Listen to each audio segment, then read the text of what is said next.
Hello everyone, welcome to MKS biovision. आज हम लोग म्यूटेशन वाले चैप्टर को ही कंटिन्यू करेंगे।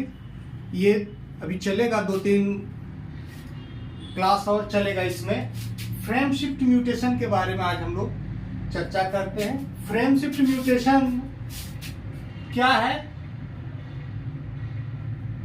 इसमें डीएनए डबल हेलिक्स में ड्यूरिंग रिप्लिकेशन क्या होता है कि ये रिप्लिकेशन एरर है। ये जो होता है, मैंने पहले वाले लेक्चर में भी बताया, ये किस कारण से होता है। मेनली ये रेप्लिकेशन एरर होता है, रिप्लिकेशन एरर, यानी कि रिप्लिकेशन के दौरान ये त्रुटि आ जाती है। इसके अतिरिक्त जो है ये frame shift mutation insertion of intercalating agent के कारण भी होता है। इसके किसके कारण होता है? इंड्यूस म्यूटेशन में हम लोग इसको फिर से देखेंगे। इंटरकैलेटिंग एजेंट के इंसर्शन से होता है। Intercalating agent,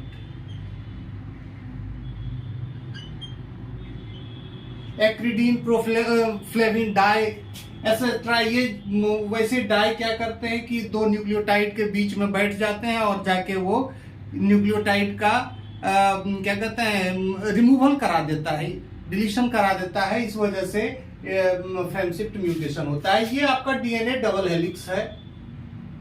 DNA double helix, double standard DNA है, इसी का रिप्लिकेशन होना है। हम लोग दो केस लेते हैं, इसमें दो केस लेते हैं। एक में हम एक थाइमीन को इस जगह, ये सेंस स्ट्रैंड है और टेम्पलेट स्ट्रैंड है।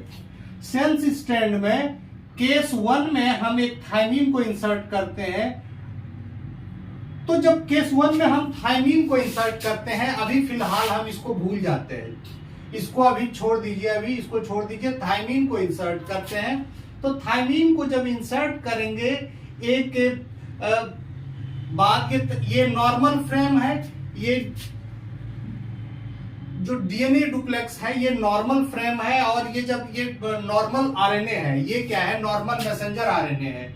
ये नॉर्मल मैसेंजर आरएनए है और इससे फंक्शनल प्रोटीन बन रहा है।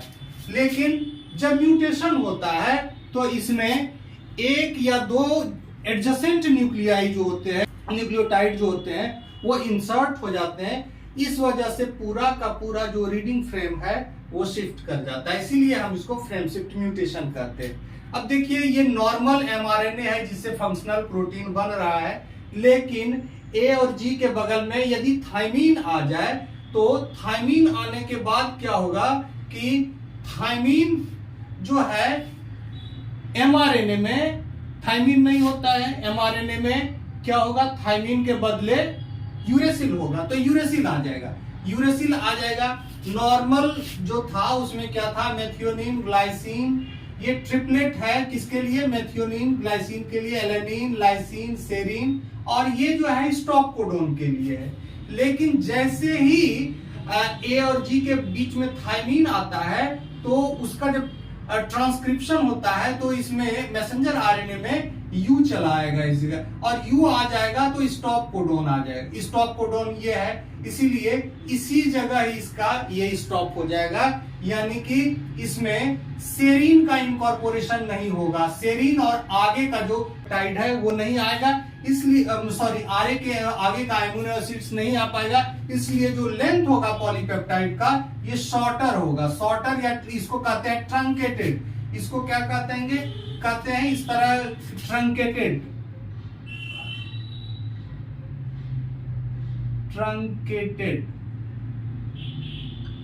ट्रंकेटेड पॉलीपेप्टाइड बनेगा। यानी कि छोटा पॉलीपेप्टाइड बनेगा। जो नॉर्मल पॉलीपेप्टाइड है इससे ये छोटा बनेगा। नॉर्मल में देखिए 1 2 3 4 5 एमिनो एसिड है, इसमें 4 ही। इसके अब देखते हैं केस नंबर 2 को। अब कंसीडर करते हैं, ये देखिए इंसर्शन का केस है। इंसर्शन हुआ है थाइमीन का, तो ये हुआ है। ये केस नंबर 1 था। अब केस नंबर 2 हम लोग देखते हैं, ये ग्लाइसिन वाला। ग्लाइसिन में क्या है देखते हैं, एरो ऊपर की तरफ है, यानी कि ग्लाइसिन, ये ग्लाइसिन आउट हो गया, रिमूव हो गया। ये ग्लाइसिन ये रिप्लिकेशन एरर के कारण इस जगह से हट गया है। तो ये जब ग्लाइसिन हट गया है तो जो ऑल्टरनेट रीडिंग फ्रेम है, ये अल्टर्ड रीडिंग फ्रेम है, वो किस तरह का बना है? माइनस ग्लाइसिन में देखिए डिवीजन हुआ है, इसके कारण क्या हुआ है कि methionine, glycine, proline, lysine, valine. अब लाइसिन के बाद इसमें GUG आ गया है, इस वजह से वैलिन, सेरिन और ल्यूसिन। तो इस तरह से क्या हुआ है, ये लॉन्गर हो गया, ट्रंकेटेड पेप्टाइड है, और ये क्या है, लॉन्गर पॉलीपेप्टाइड, लॉन्गर पॉलीपेप्टाइड। यानी कि ये 5 एमिनो एसिड का, मान लीजिए मैंने एक छोटा सा एग्जांपल लिया है समझने के लिए, 5 एमिनो एसिड्स का पॉलीपेप्टाइड है, तो ये 4 का हो गया, जबकि ये एक लंबा पॉलीपेप्टाइड यानी कि 5 से ज्यादा पॉलीपेप्टाइड, 5 से ज्यादा एमिनो एसिड का पॉलीपेप्टाइड बना है, यानी कि लंबा पॉलीपेप्टाइड बना है। तो या नॉर्मल नहीं बना, नॉर्मल से या तो छोटा बन गया या नॉर्मल से बड़ा बना। तो इस तरह का सिचुएशन होता है। इससे क्या करता है कि ये सारे जो होते हैं नॉन फंक्शनल प्रोटीन बनाते हैं, या तो छोटा बना या बड़ा बना। तो इसमें क्या होता है, नॉर्मली ये फंक्शनल प्रोटीन नहीं होता है, और जिस कारण से जब प्रोटीन फंक्शनल नहीं होगा तो वो किसी न किसी फिनोटाइप के रूप में कोई फिनोटिपिक कैरेक्टरिस्टिक्स को देगा। यहां देखते हैं ये, अच्छा ये जो रीडिंग फ्रेम है, ध्यान रखना चाहिए कि हमारा कोडोन ट्रिपलेट है। यदि एक न्यूक्लियोटाइड रिमूव हुआ है या ऐड हुआ, या 2 न्यूक्लियोटाइड ऐड हुआ या रिमूव हुआ, तो उस स्थिति में फ्रेम शिफ्ट म्यूटेशन होगा, रीडिंग फ्रेम चेंज करेगा। लेकिन यदि 3 और 3 के मल्टीपल में न्यूक्लियोटाइड ऐड या डिलीट हुआ है, तो उस स्थिति में फ्रेम शिफ्ट म्यूटेशन नहीं हुआ। मान लीजिए इस लाइसिन को हमने, ये इस ट्रिपल ए को हम डिलीट कर दें, तो इससे क्या होगा, एलेनिन के बाद सेरीन आएगा, सेरीन आएगा, यानी कि इसके आगे का जो है रीडिंग फ्रेम वो चेंज नहीं करेगा, उसके आगे का रीडिंग फ्रेम चेंज नहीं करेगा। हाँ, ये हो सकता है there might be loss of an amino acid और addition of an amino acid. यदि 3 के मल्टीपल में ऐड हुआ है तो एक्स्ट्रा एमिनो एसिड ऐड होगा, और 3 के मल्टीपल में डिलीट हुआ है तो कुछ एमिनो जितना मल्टीपल में डिलीट हुआ है उतना ही एमिनो एसिड का लॉस होगा।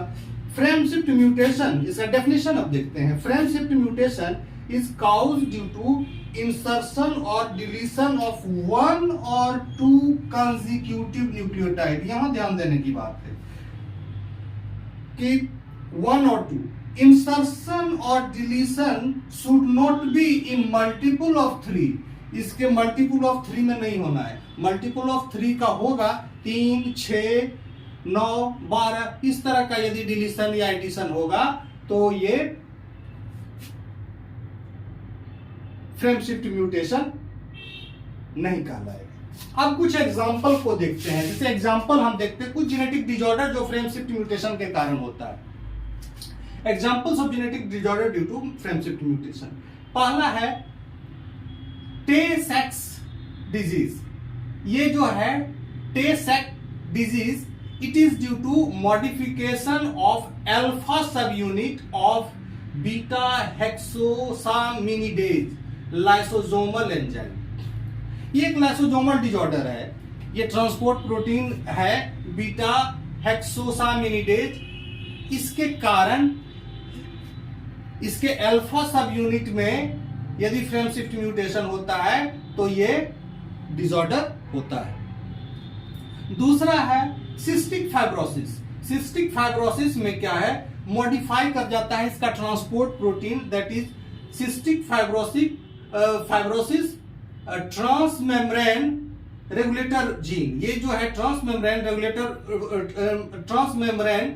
ट्रांसपोर्ट रेगुलेटर जीन है। तो ये जो जीन, इस जीन में मॉडिफिकेशन होता है, इसके कारण सिस्टिक फाइब्रोसिस होता है। दूसरा है कॉन्स डिजीज। इसमें mutation in NOD2 gene, mutation in NOD2 gene. तो ये सारे एग्जाम्पल हैं फ्रेम शिफ्ट म्यूटेशन के। अब ये केस आता है कि यदि 3 और 3 के मल्टीपल में एडिशन और डिलीशन होता है तो क्या होता है, इसको हम लोग नेक्स्ट क्लास में डिस्कस करेंगे।